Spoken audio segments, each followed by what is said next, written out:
I'm Kristi Rogers. I want to thank Silverado Policy Accelerator for just this incredible summit and bringing together such diverse people of background and experience and expertise to really get their heads wrapped around some of these enormous challenges which we all have to work together on. So thank you very much, Dimitri, Maureen, Sarah, and team. This is fantastic. I am Kristi Rogers. I have been, as Adina had said, had the great fortune to partner with Silverado Policy Accelerator on our global supply chain task force for the past year. I've been running with P2P Strategies a supply chain task force since March of 2020, so right when the COVID pandemic hit, and we were focused on identifying choke points in the supply chains of PPE, pharmaceuticals, and other medical equipment. But today, we are talking about some of the choke points and challenges in the supply chains of our critical minerals and rare earths. And we have some, boy, do we ever. One of the things, I think a silver lining with COVID actually, and it's a possible silver lining, is that the COVID pandemic shone a spotlight on the vulnerabilities in our supply chains. It's almost as though that we've been oblivious for the past 3 decades in what we've consciously and unconsciously been doing to push our manufacturing and our processing overseas, whether it's because of increasingly burdensome regulation or confusing regulation, tax structures, or lack of a skilled workforce. We have consciously been pushing it overseas, while China is increasingly growing more dominant in the manufacturing space, particularly, I think you heard my husband say, in the areas of critical technologies. I mean, if you think about this, and I'm just setting the stage right here, and I'm going to introduce you guys in a second, but you think about some of the critical minerals that are necessary for our clean energy transition, as well as for our military technologies and for chips and everything else. Let's take lithium, cobalt, copper, for example. China might only extract 20% of the lithium in the world, but they control 60% of the processing and refining. Graphite, another critical mineral going into battery production, China controls 100% of the mineral of the processing and refining.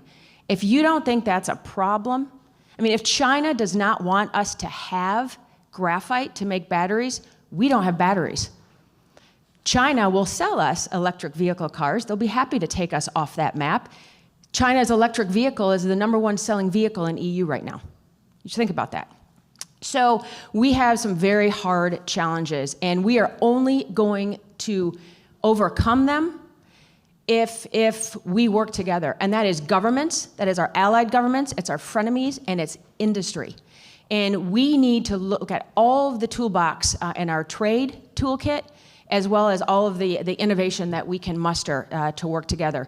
So I am thrilled to be able to have this panel of experts today that is going to give us all of the solutions.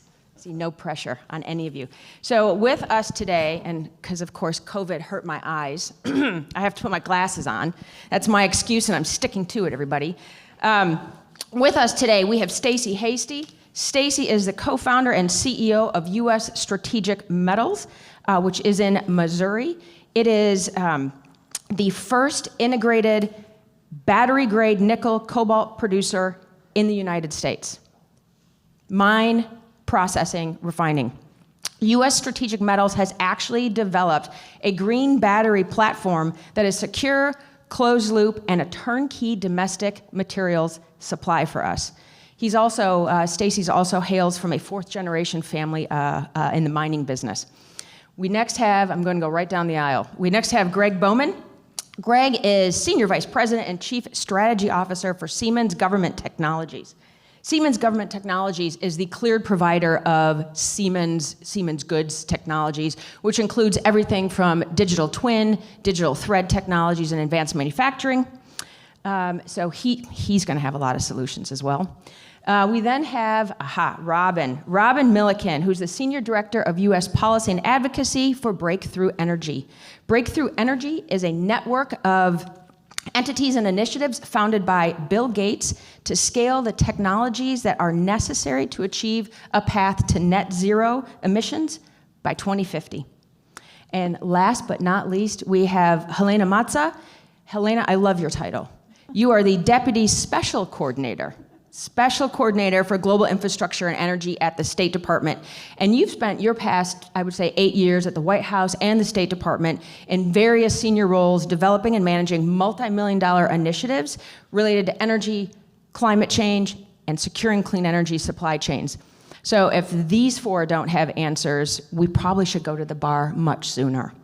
So with that, I am going to start asking a few questions. And Stacy, because you are to my left, you get the first one. Okay. So I'm going to ask, you are such a leader, you personally, as well as U.S. Strategic Metals in sustainable energy transitions. Explain how USSM could assist the EV industry in the United States in meeting the increasing demand, which the International Energy Agency says the demand for all of these critical minerals is going to increase dramatically, more than 300% over the next decade. How can USSM help us to meet the demand here? And also, what do you need to ramp up your processing? Okay, there's not much in that question, but we'll try. All right. Well, I've sat on a panel with Kristi before. She knows what I'm about to say about the 3 keys for success in this industry. Number 1 is feedstock. You got to have the raw materials. You got to have something to process. Whether it be mined ore or whether it be recycled batteries, what they call black mass. Secondly, you need an environmentally friendly processing technology. That's number 2.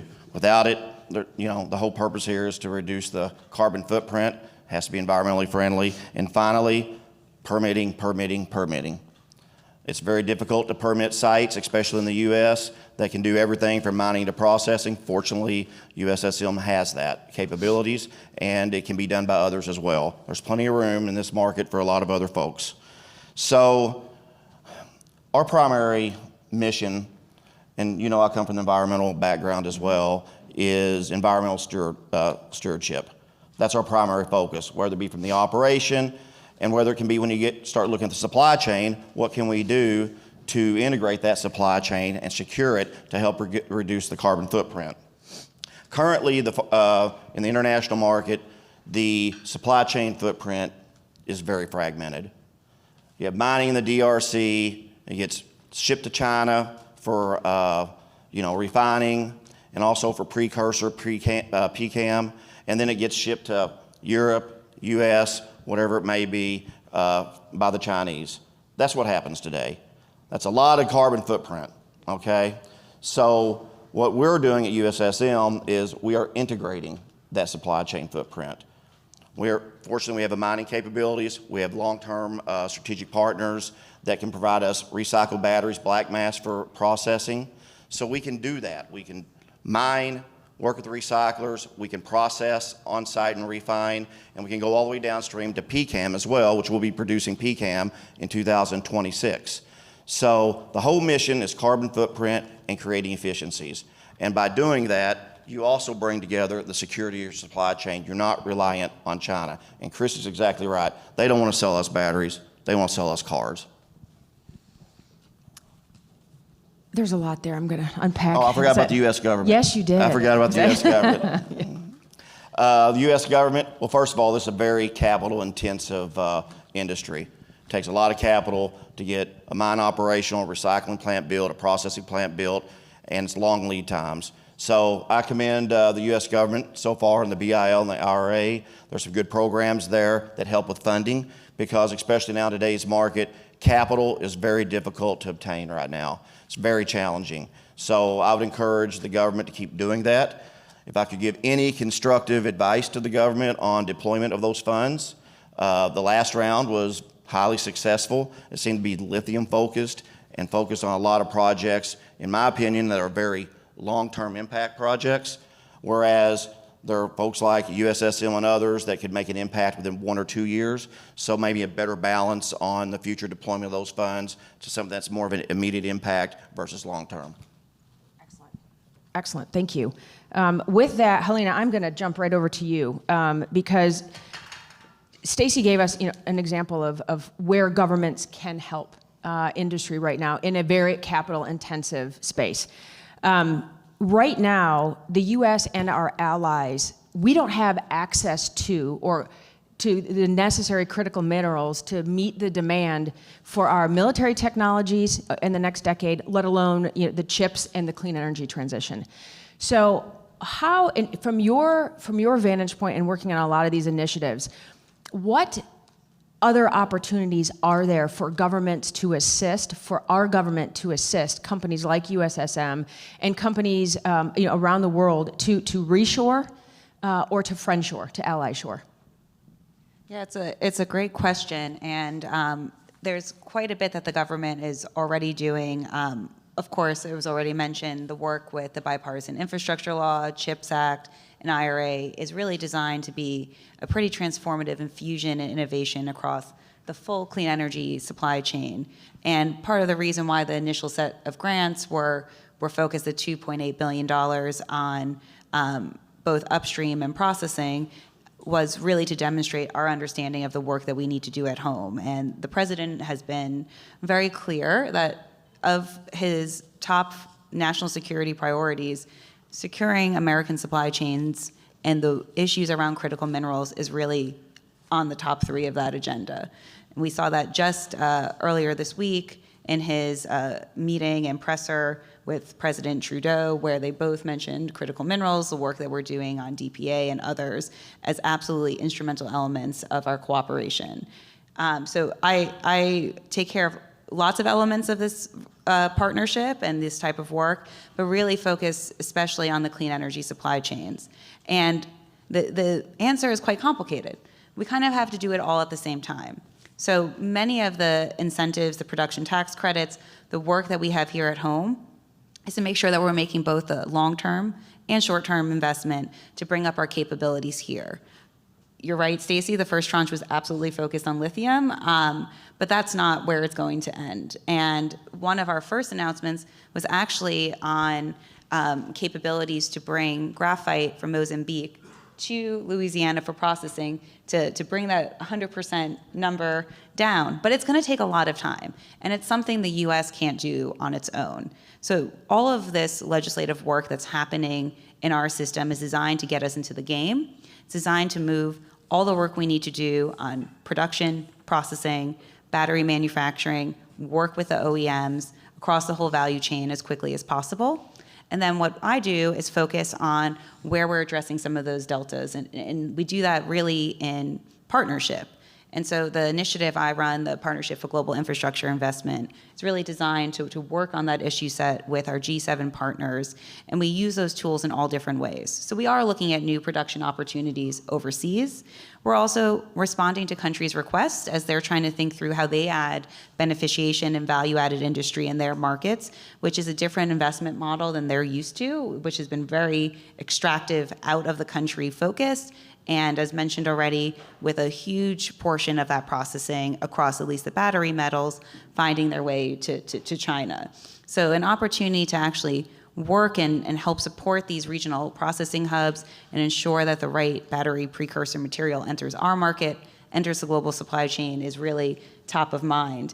I wish I had a magic formula of the order of how this all is going to work out perfectly, but I've never seen a moment like this in our system. I've never seen an administration as dedicated as I do now to really tackle it all at the same time. And so while we're working at home, really ensuring we're doing what we need to do, not only on the trade policy side, and I know there's been a lot of questions on that, but really in developing the incentives and using our limited public dollars to de-risk these important investments and ensure, yet first and primarily, we want, of course, entry into our market, because these are all issues that operate on completely different timelines, right? Mines can take 10 to 17 years to site and go into production, if not longer.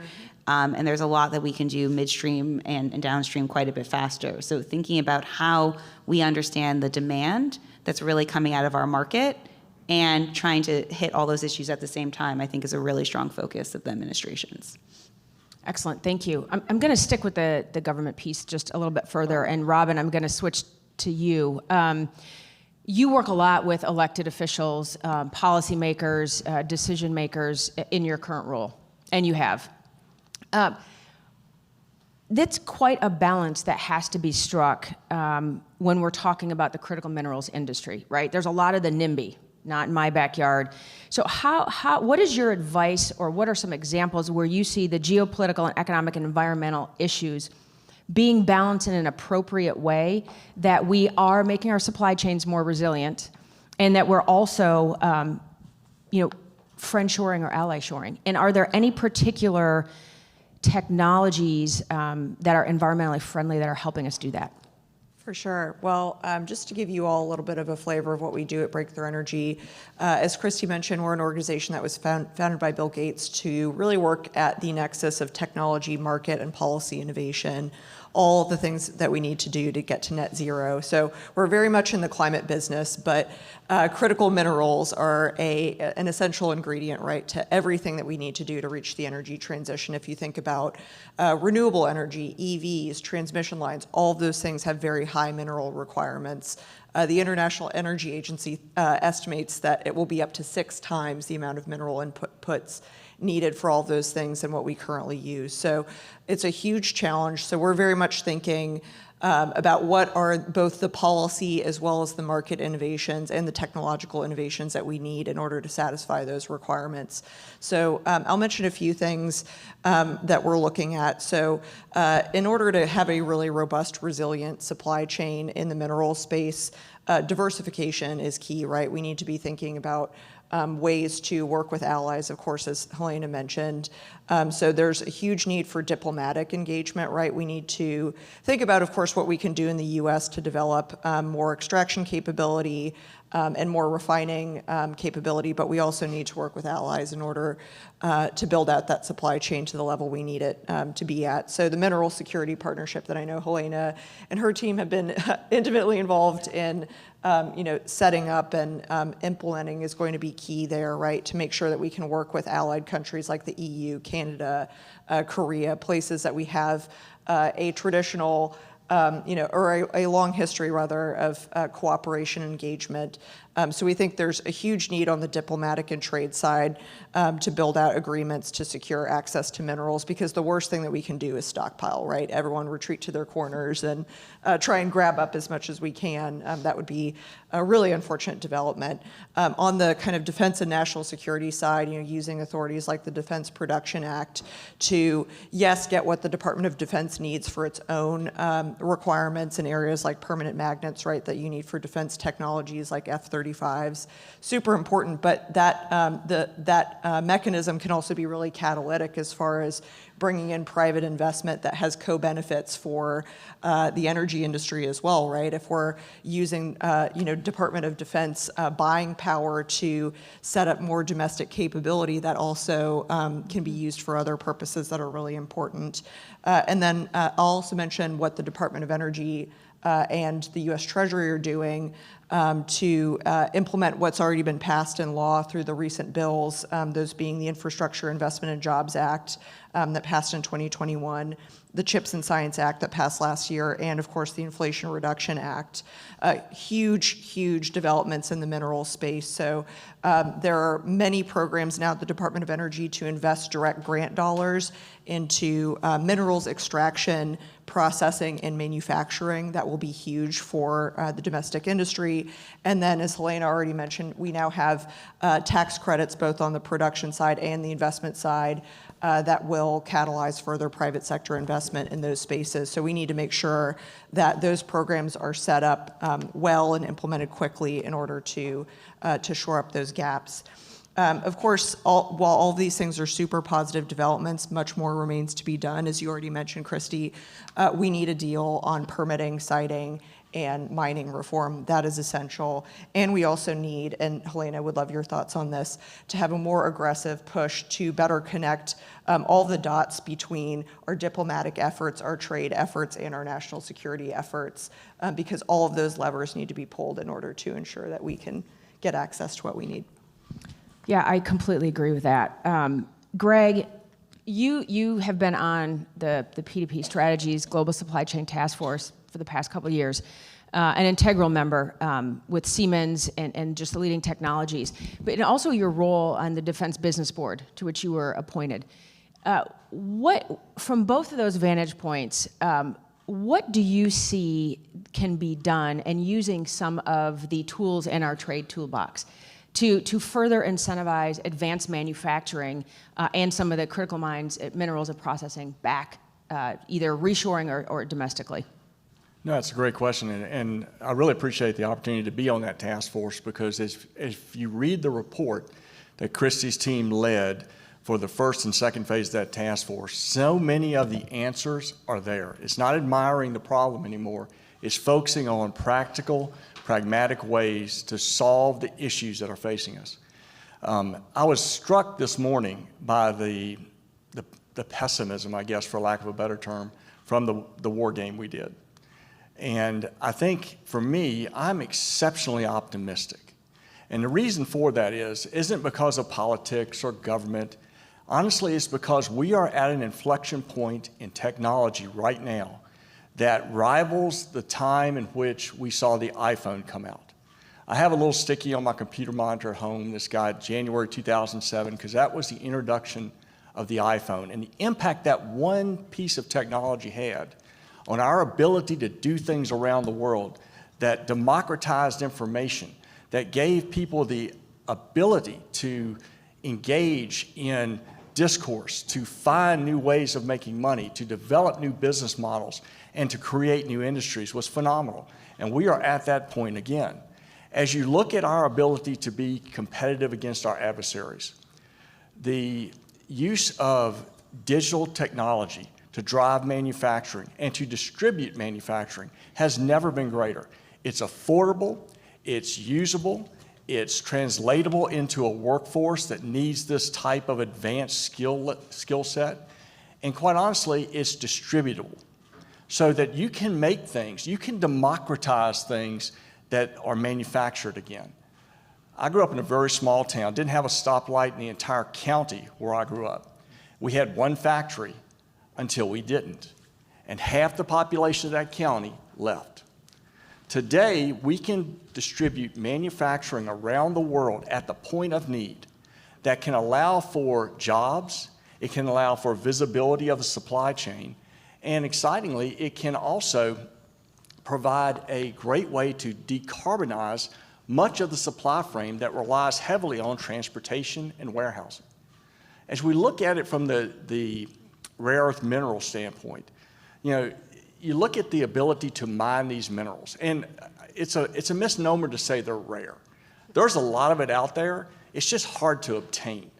It's either economically hard to obtain, or it's in a location which is politically hard to obtain. So as we look at this, what we need is visibility and traceability. And one of the things that's most important to a supply chain is being able to understand where those supplies are, be able to trace them to ensure you're getting what you need to execute your mission. But even more importantly, to know that they're being extracted in a way that is environmentally safe, that is safe for those who are actually doing the extraction, and is done in the most efficient way, so you can get what you need when you need it at an economic level that can be sustainable. And today, that technology is here. And we need to look at this and adopt this as we look at whether we're going to mine more in the United States, whether we're going to mine more in allied nations, whether we're going to do it globally, or we're going to focus on regional development of rare earth minerals. These things can be done in a safe, effective, and smart way that increases our efficiency, allows for us to get and obtain the competitive advantage we need in the world, and be able to ensure that the next generation has the tools and capabilities that it needs in a less carbon environment. How? I'm going to ask each of you to comment on that, and this is going to be a short answer. How? I mean, that is very optimistic. We do have the technology. We do have the solutions. I agree with you 100%. But you saw from this morning that everybody is very pessimistic. This current political environment is not conducive to allowing us to use our solutions and our innovation. So how do we overcome that?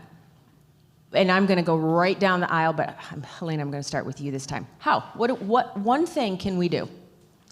One thing, wow. Well, I am also a true optimist, and understand that this is quite complicated.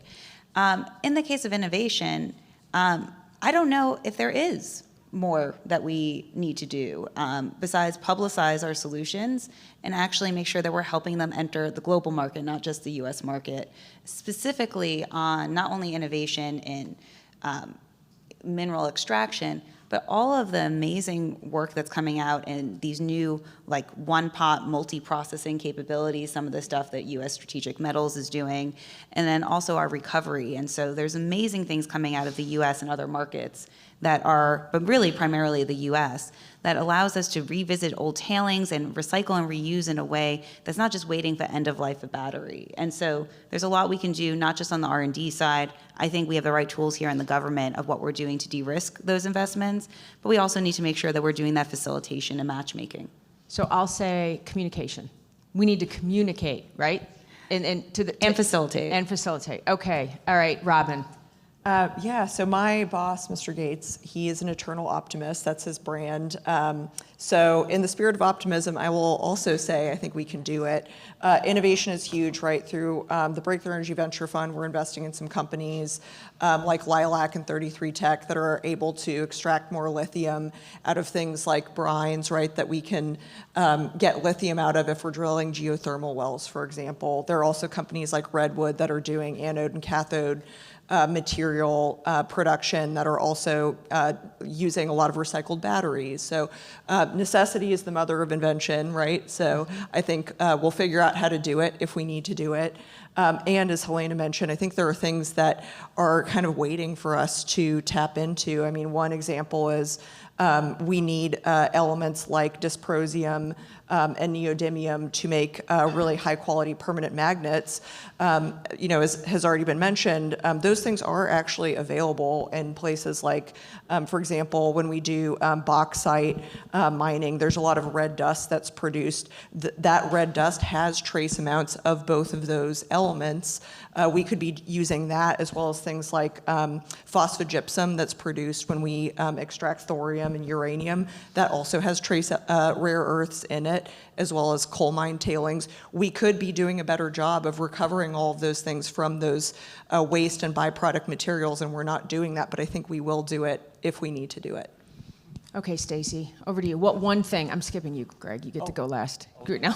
Well, first of all, we could all have Greg's can-do attitude. I know. I can tell you that. So, no, I believe there's a couple things that we can do. And you said one, there's going to be a couple things. Number one, someone's already said, we need to look at our old mine workings, the mines that have been shut down for environmental reasons. That's what our site was a Superfund site. We're looking at 2 or 3 other sites now. And to put these mines back into production and use the old mine workings, it can be ethically done in an environmental friendly way because it's sitting there in an eyesore now and creating problems. It's solving many problems by putting those old mine workings back in production. That's number one. Number two, technology. We always are working on technology. We have an R&D group. We're always looking to improve our processing technology. And fortunately for us, we are the lowest cost hydrometallurgical processing capability of anybody in the world right now that we know of it, assuming the Chinese are telling the truth. So who knows about that? But anyway, we're ready to take on the Chinese. They try to hack us daily to get our technology. They're not going to get it. So that's my recommendation.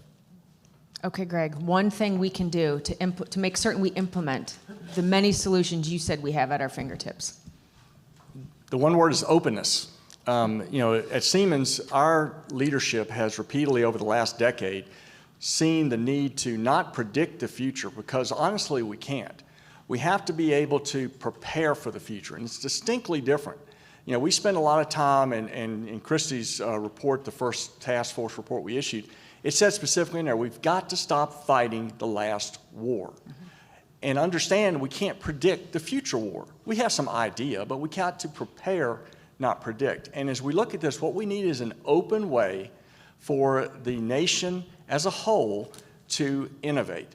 And you can do that with digital technology. I mean, I think if you allow for the small business owner who has a great idea but has no way to develop it, to the large OEM that has an extraordinarily large ability to do R&D, but may not be getting at the answer that the country really needs. We need to crowdsource innovation. We need to have an open digital architecture that people can join and develop ideas. And that technology, honestly, is here right now. Whether you're dealing with somebody who's going to create a new type of semiconductor, have somebody who's going to figure out a new way to do mining, or somebody who's honestly going to develop a new way to build a ventilator in case we have another pandemic. Having that ability for everybody to work from a common source of truth in a particular area will allow for all the great minds we have to develop the innovation we need. And honestly, it is that open framework is what we need. All right, I'm going to scratch this a little bit further and flip it on its head. There are obstacles standing in the ways of achieving a lot of this. So if you were to point out one obstacle that you wish were removed to further incentivize capital investment in your industry, and I'm specifically Stacy and Greg, and then I'll go over to you. What one obstacle would you say needs to be removed, either within industry or government imposed? Stacy. Well, I'm not quite sure how to remove this one, but competing with China is an obstacle in the discussion. Quite frankly, they don't focus on environmental friendliness. Quite frankly, they don't focus on ethical mining. And it's just very tough to compete. So I'm going to go out there and say a few things. I'm not going to name any names at all, but I can tell you how the government can help is we are in negotiations or discussions with numerous battery makers and OEMs. They will all whisper off the record, well, you know what, we're going to do the best we can. Not all of them, a handful. We're going to do the best we can to meet these objectives in the BIL and the IRA and whatnot. But you know what? I don't think we're going to get there. And guess what? I think the government's going to give us a waiver. So that's what they think. Okay? So we need to reinforce that because otherwise, competitiveness from a price standpoint from the OEMs and the battery makers is a big deal with China. Greg. I think it would be the government, and I know I'm going to be preaching to the choir here, the government acquisition system is difficult for so many to work through to get to the innovation that the government needs. So I think as we look at, we've seen a big push recently for other transactional authorities to allow for more innovative ways to contract.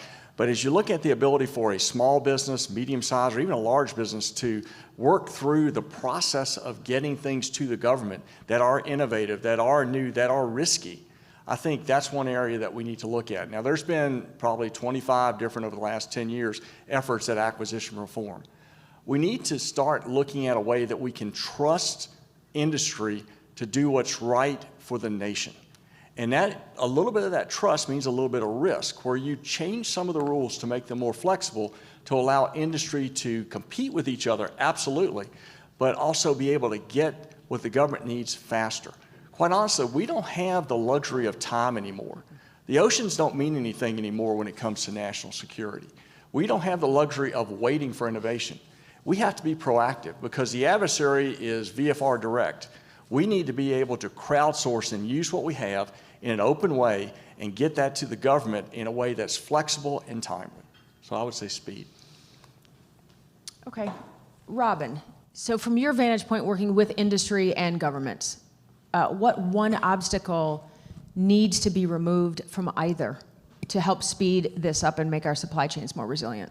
Sure, I'll be brief because I agree with everything that Stacy and Greg just said. But I think the number one thing for us is now that we have all these great incentives in place and we have the political will, we need to figure out the social license to do mining reform and to expand domestic extraction, which is going to be really difficult, right? It needs to happen, but it needs to happen in a way where we bring communities along because there are places that have been harmed by bad mining practices in the past, and we need to acknowledge that, and we need to say, that happened, and we'll do it better this time around. So as we look at expanding access to mining in federal lands or tribal communities, we need to make sure that we bring those places along. So mining reform, but with really thoughtful engagement so that we achieve the social permission that we need to do it right this time around.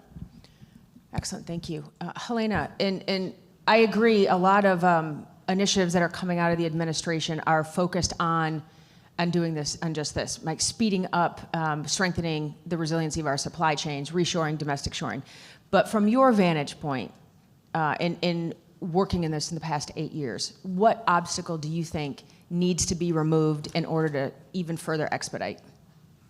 Yeah, I was thinking as everyone kind of went down, I wouldn't say removed, but more addressed, which is we're operating in a non-market situation, especially on the extraction and processing of these key inputs. And so, there's never a world where the U.S. or other allied partners are going to compete for dollar investment or have the same low-cost capital to throw at these deals around the world. But that doesn't mean that we're not in a position to offer a better value proposition. And I think the thing that we are working on, and part of the work we're doing with PGII and the MSP and our other initiatives, is actually putting pen to paper about what that value proposition looks like and how we can materialize it and do our first steps as governments to then help bring the private sector along with us. Yeah, I'm going to pull that string a little bit. I hinted before a bit that trade, what can we do? What tools do we have in our trade toolbox that can help us compete with China and to level the playing field for industry? Because quite honestly, reshoring and ally shoring is going to be painful. It is going to cost money for companies to do this. So how do we reduce that delta of cost? So let me ask it a different way.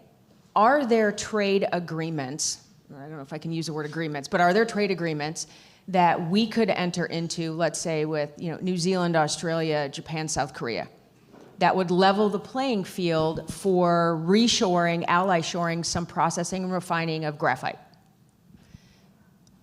What would we have to do that? Do we harmonize export controls? Do we highlight and standardize environmental controls? Do we split up tax incentives to reduce the delta? Does anybody have a brilliant idea they want to offer up on what we can do to encourage governments to enter into some of these trade agreements? Oh, everyone's looking at me. No. I think the reality is we're going to use a version of almost all the tools you mentioned. So in this moment, we're working through and just announced after President von der Leyen's visit to the U.S., opening a discussion with our European partners on how to think through ways to work on the trade agenda in this space. There's lots of discussions leveraging our trade agreements that are already in negotiations like IPEF and APEP and others to make sure that they have the right components. The trick here is harmonizing on standards and labor rights is incredibly important. Obviously, everything my fellow panelists have shared is what makes our value proposition different, right? The way we treat our workers, the way that we bring communities in to the work we're doing is of the utmost importance. The ability and interest in the traceability across these supply chains, so we're sure that we're decarbonizing them, that we're understanding what's happening with our products, is the type of investments that we want to ensure happen at home and the ones that we want to see happening overseas. But you have to balance that with an understanding that every kind of country that we work with have a different view of how those frameworks look and work. And so as we negotiate those initial terms and what they look like in these regional agreements, we're also working on the other side of the issue and using our non-trade policy tools. And that's what a lot of the diplomatic work we're doing in partnership with other countries to try to not co-invest but parallel invest in some upstream and midstream processing opportunities in countries that are working to help refine and modify the rules and the enabling environment around their mining sectors. And I just have a quick aside, which is, what we're working on here, this is one of 4 sectors we look at. I think the other one that has the most parallel relatability is the work we're doing in the digital space, right? And we're understanding that is a huge opportunity at the same time to not only enhance connectivity, which is an incredibly value add in many of these countries that we're investing in, but also to make sure that we're doing everything we need to electrify these operations with clean energy, that we're thinking through the role that 5G and open access networks will play in keeping up with business while thinking about how we're investing in the mining sector and beyond. And so the interrelatability is very real. Okay, so we're talking, yeah, Oh, please. I'll just quickly add Please. to that. I won't freelance on what the big trade policy agenda looks like, because trade to me is like the dark arts, right? I want to understand it, I want to learn it, but it's still very foreign to me. But just one quick point, that we are already starting to put some of these pieces in place. If you look at what's in the Inflation Reduction Act, in the tax credits for the domestic content bonuses, in things like the clean vehicle tax credit, we do include FTA countries as being eligible, sources of critical minerals and materials. So we're starting to think through in places in policy where we need cooperation with other countries, but a much bigger approach is needed, or a more robust approach. Excellent. So that's governments, and we need our allied governments to work together better to level the playing field when competing with China. What about industries, Stacy? Is there something industry can do? Are there areas of opportunity for industry to work together or across industries to help strengthen this? Yeah, absolutely. Focus on strategic partnerships. We want to close loop. For example, we're dealing with many OEMs and battery makers now to create a strategic partnership in which we get their recycled batteries processed, they get the metal back. So there's things like that. We all just need to, I think you brought up, communicate, but everybody's got to believe that we can do it. Okay, that's the issue at hand. But strategic partnerships, in my opinion, is a key. Have the folks in the mining industry, folks in the recycling industry, folks in the processing. For example, USSM can't be everything to everyone. We're willing to work with anyone that wants us to process the material or whatever else, and I think that's how it has to be done. You got to bring in the big end users to be a key component of communicating with the folks that are actually have the raw materials and processing the raw materials. So Greg, I never cease to be amazed at what Siemens actually produces, right? From just manufacturing, just to the technology. You're talking about digital twin. So you're a consumer of a lot and a provider of a lot. In terms of strategic partnerships, are there specific areas or examples that you've witnessed or been part of that could help lead to strengthening our resiliency in our supply chains? Oh, absolutely. I mean, as you look at strategic partnerships, there is a competitive advantage to have a partner. There's a competitive advantage to drive in a certain industry, depending on which one it is, a group effort towards a common goal. And there's a way to do it with market forces in place that allows for competition and allows and ensures that we have a fair playing field to execute this on. So I think strategic partnerships, as Stacy said, are absolutely essential across many industries. We do quite a bit in the software area. I mean, we make everything from trains to software to energy products to MRI scanners. I mean, we do a whole host of different things. And in each one of our areas, we have a strategic partnership with a top-notch company, whether big or small, to drive an outcome that we seek. One other area I think that's absolutely essential where you do see strategic partnerships also playing a really critical role is in education. I was really heartened to hear what Congresswoman Harmon and Congressman Rogers said about workforce. Today, here's a good example. Recently I was with one of our clients and a young lady walked in. She was 19 years old. It's a large OEM. And she stood there and explained to me what our software did to help manufacture the product they were making. She did it better than the software engineers that I have working for me that have been doing this for 30 years. The power of that, and the reason she was able to do that is because somebody invested in her high school to focus on digital engineering and manufacturing. We can't wait for college. I mean, honestly, I can't hire the workforce I need now to execute these very high-tech requirements.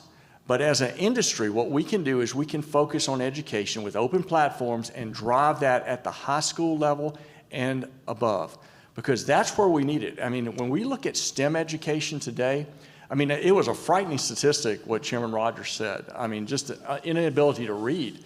I need folks who can not only read and understand high-level physics and requirements, but also can develop and think beyond that to come up with solutions. And I think that's where we as an industry can partner even more to drive that education level at the high school area and above. Excellent. We are almost at, I'm going to wrap it up. How about that? So let me just close by saying how the U.S. and our allies and industry decide to work together to improve access to critical minerals and their supply chains, make them more resilient, will have significant consequences on everything from our environmental standards, our transition to clean energy, to our national and economic security. You've seen up here that we have the brain power to solve this. I think our challenge is we need the willpower to do it. So I think I'm going to just challenge everybody by saying we need the willpower to do this. We have the solutions. Let's give that willpower to our elected officials and give them a little bit of political cover to do that. Thank you all for being here. Thank you for sharing your expertise.